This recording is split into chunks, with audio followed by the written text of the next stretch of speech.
So no stuff today, guys. We're going to just kind of do something a little different. The stuff I have is actually digital today. And what it is still images from deleted scenes from the new Dune. We're going to talk about those scenes and why they're not in the movie.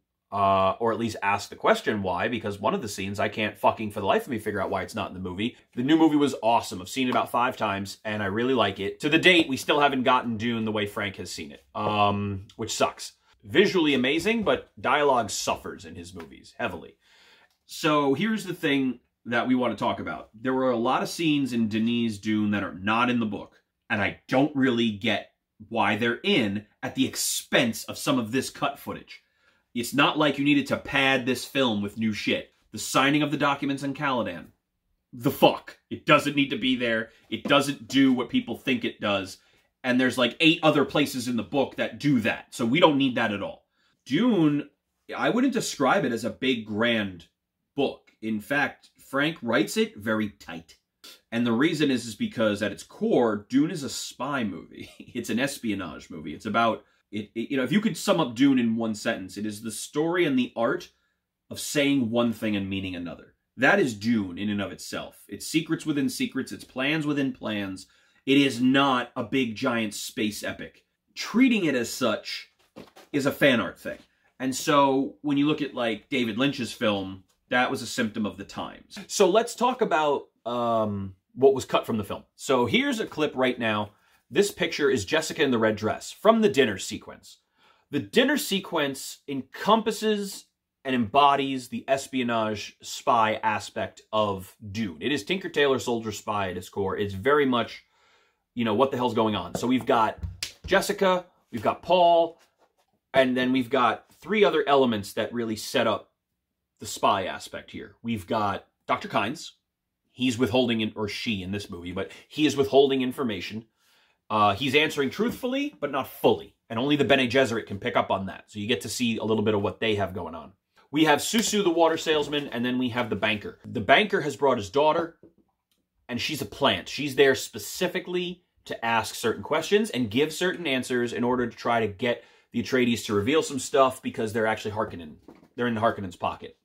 And Jessica and Paul pick up on all of this. Important dialogue that goes back and forth. Some of my favorite dialogue. Including one that made it into the sci-fi version, which was the birds of Arrakis feed on blood. They're carrion eaters. And it's like, oh, they're cannibals. And it's like, well, I hear the Fremen drink the blood of their dead. And Dr. Kynes goes, well, not the blood, but all of a man's water. Surely a dead man no longer needs it. It's a necessity in the deep desert. And, you know, kind of like, F you know, you can't get under my skin with that crap.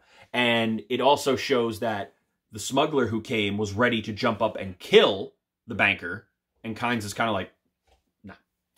And so Jessica's like, oh, they all listen to Kynes. Anyone from the desert doesn't do anything without a nod to him. So who's Kynes? And it sort of sets that up. Because we don't know his name is Liet. We don't get to hear that Liet is the one who leads all of the Fremen on the planet.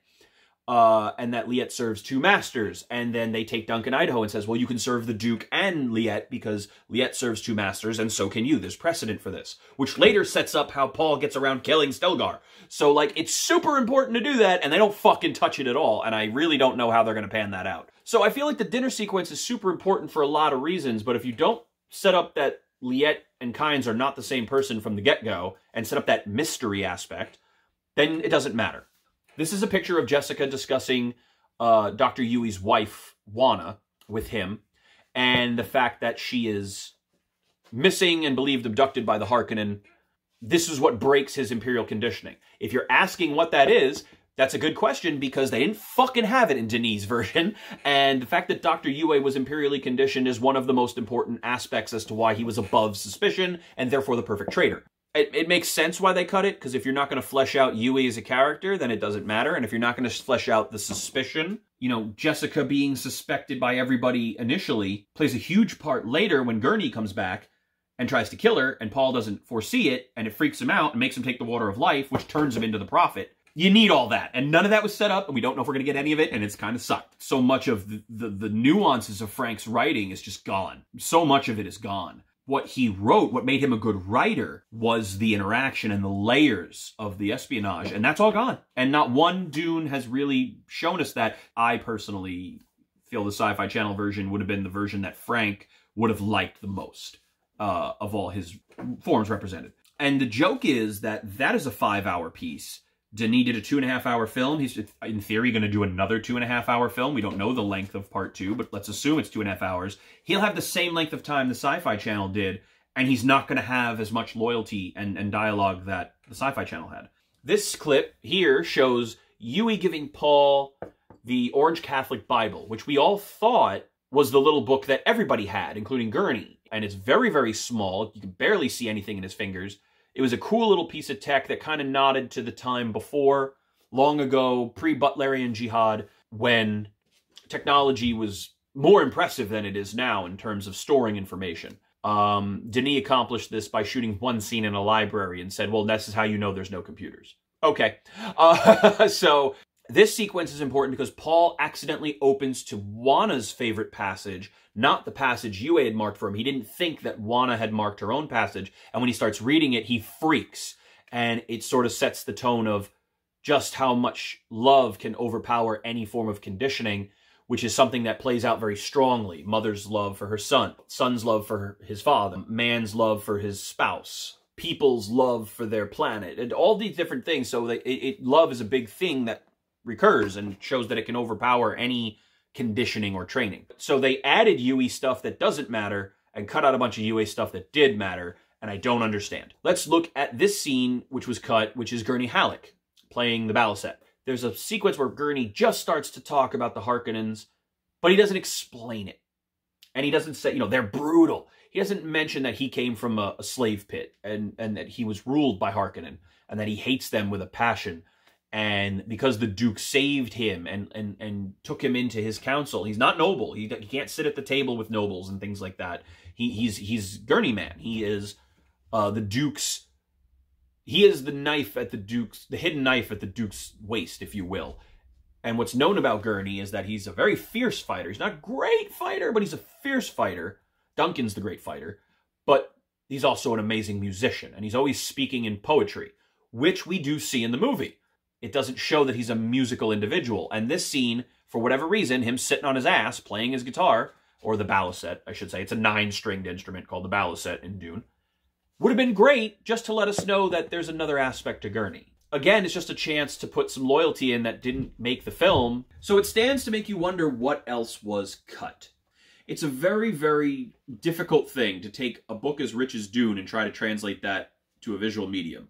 I can't imagine how stressful it must be. But given the fact that you had 2 previous examples that were extremely different, I am very surprised we got what we got and we didn't get what we didn't get. I thought that any fan of Dune could have bet a year's salary that X, Y, and Z was going to be in the movie. I really thought it was pretty obvious that the dinner sequence was going to be in this film. And the fact that it wasn't, and that with it left all of the politics and espionage. I will say that I'm very happy they at least focused on the genetic perfection, the Bene Gesserit breeding program. That was very important. Good storytelling is you tell them everything they need to know without them knowing they needed to know it early, and it plays later. That is what Dune does. Denis is not doing that. So what Frank was so good at, and this is something like, for instance, J. Michael Straczynski is very good at, he said, I know what's going to happen in the last episode before I write the first episode, because then I can set everything up and foreshadows and plays out later. This movie doesn't play that way, and I feel like this is what good writing does. This is something that Frank Herbert did very well with the foreshadowing and the symmetry of how these things all played out. None of this is used in this movie, and so none of it was used in David Lynch's version, and very little of it was used in the sci-fi version, although the most of it was used. The most themes of Frank Herbert's was used in sci-fi, but again, the budget didn't allow for much the fuck, you know? Looking at things like that document signing sequence and looking at what they left on the cutting room floor and how much it isn't part of Dune that, in my opinion, is the core of Dune, I'm shocked. But at the end of the day, you have to look at this the same way you look at Lord of the Rings. A lot of people feel that Tom Bombadil was very important to Lord of the Rings. I don't, but he didn't even make a mention. Glorfindel was not in Lord of the Rings. So there was a lot of changes to Lord of the Rings, but people look at Peter Jackson's version of Lord of the Rings as the definitive visual way to do that movie. and some people feel that the movie is superior to the books. I have a feeling that Denis' version of Dune is going to be that for Dune. And on some level, I hope it is, because I want Dune to be more popular. So I hope Warner Brothers decides to be themselves for a change and do what they always do, which is get involved and fuck with the director and be like, well, it's ours. We own all the footage, so we're going to do whatever we want. And they make an extended cut. Because if any fucking movie needs an extended cut, it's Dune. So this was an example of some of what we as fans didn't get and were hoping for and are a little bummed about. So if you talk to some of your friends and they're like, Dune's a great movie, but... and why are they a little stressed? This is why. We did not get the Dune we should have. And I don't think we ever will. If you're a fan of Denis' movie, go back and watch the extended version of David Lynch's film. Go back and watch the director's cut of the 5-hour miniseries that Sci-Fi Channel did. And watch this. If you watch all three, there should be enough there that you get the full scope of what Dune is. There's enough there that you can piece all the different things together. Yes, the milking of the cat scene in David Lynch's film is in the book. No, the pug is not. You know, things like that. The weirding module on the throat is not a thing. In the Sci-Fi Channel, the super spoofy movement, the mastery of muscular control, important. How do they change the water of life? Neither fucking film has described that yet. I'm hoping Denis does. But if you don't understand the Bene Gesserit control their body at a cellular level, the changing of the water of life makes no sense. And if you don't understand the changing of the water of life, then you don't understand how Ali becomes preborn, and you don't understand how Paul becomes the prophet. There's so many things that need to get explained that are not going to get explained, and you're just going to have to go with it. I really hope Warner Brothers releases all the deleted footage, whether it's in the movie or not. Just give me the footage. Please give me the footage. So I'm hoping that there's a lot more Dune coming from this version, and I'm hoping we get some making-ofs and some different things that'll really, you know, flesh this out. I want them to film a documentary about it, Lord of the Rings style. But you know what? That's movies, man. It's never going to be the book. And for those of you who like Dune and want to know more, I recommend just getting the audiobook and listening to it. It's wonderfully performed. It does listen well. It does have a bit of a voice cast, so it does vary it up a little bit. It's a good audiobook. Definitely check it out. And go back and watch the director's cuts of David Lynch and the Sci-Fi Channel's Dune, because you do learn a lot more if you watch all of them. Every director's pieces taken from Dune give you a little bit more, and give you a little bit more, and give you a little bit more. David Lynch's has the interior monologue, which is rampant throughout Dune. People saying something, then thinking something. That's in David Lynch's version. Sci-Fi Channel doesn't do that, so they have to grandiose kind of overact it and sort of do it like a play and make it... I would describe the Sci-Fi Channel one as a play. It's like a filmed play.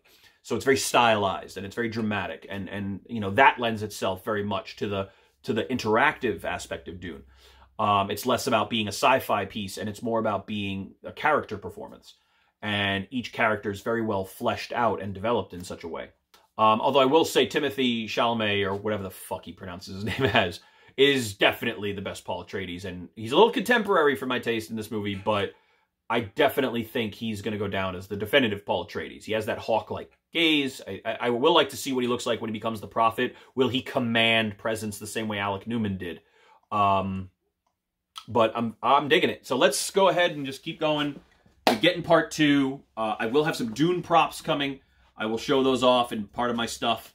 Yeah, man, go out and buy the United Cutlery stuff. Go buy the replicas. Do that thing. Support Dune so that it keeps happening. Couldn't be more happy about Dune being a thing. Honestly, the movie could have sucked and I still would have applauded it. It was definitely a good movie, but it wasn't the book. And that's fine, because I still have the book. So the book is still what I want it to be. And this movie is something else. So I will like this movie for what it is as something else. I'm happy for all the loyalty that made it in. I wish more made it in, but I always will. I mean, I'm sure Lord of the Rings freaks feel that way about the Lord of the Rings films.